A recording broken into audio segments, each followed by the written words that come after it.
Well, I've had the privilege of meeting with Jim Milligan today here in Melbourne, and he's brought us this very unusual building. And can you tell us where it is, Jim? Sure.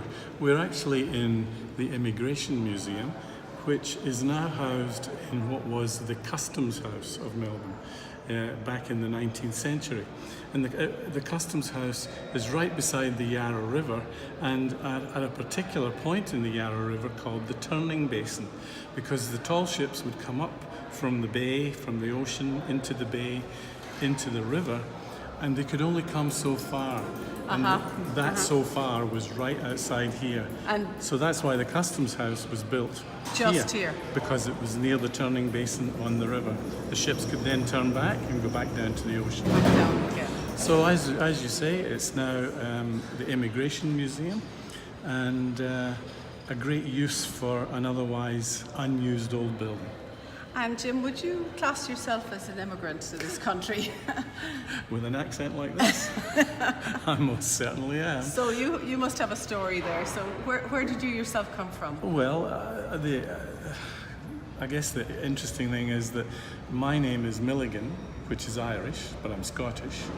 But my wife Mary, her surname is Greg, which is Scottish, but she's Irish. So we're a real Celtic mixture. Excellent. And I met Mary in Dublin, and we got married there and had our first couple of kids there, and went back to Scotland for a few years, but in 1980 we came to Melbourne. So we've been here nearly 38 years, and I can honestly say it's a decision we've never regretted. And you've had some memorable moments in this building as well, I believe. In the long room over there, something special happened a few years ago. Yes, yeah, we did. Given that this is a bit of an Irish thing, I don't even know whether you'd want to know that we actually we want to know. We actually met Queen Elizabeth and the Duke of Edinburgh in the long room just here to our left.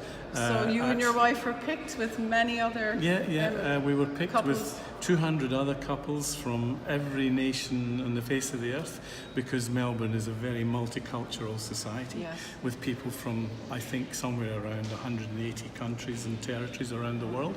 And we were picked randomly because we were members of the museum to meet the Queen and Duke, and it was a very pleasant and actually funny experience, but that's for another day. Another time. Fantastic. Thanks, Jim. And what about the brick out the back as well? Well, that's right, yes, you forgot to tell me that. That's an interesting one. I forgot to tell you about the brick. The Immigration Museum, as a means of raising funds, offered its members the opportunity to have their names inscribed on a stainless steel panel.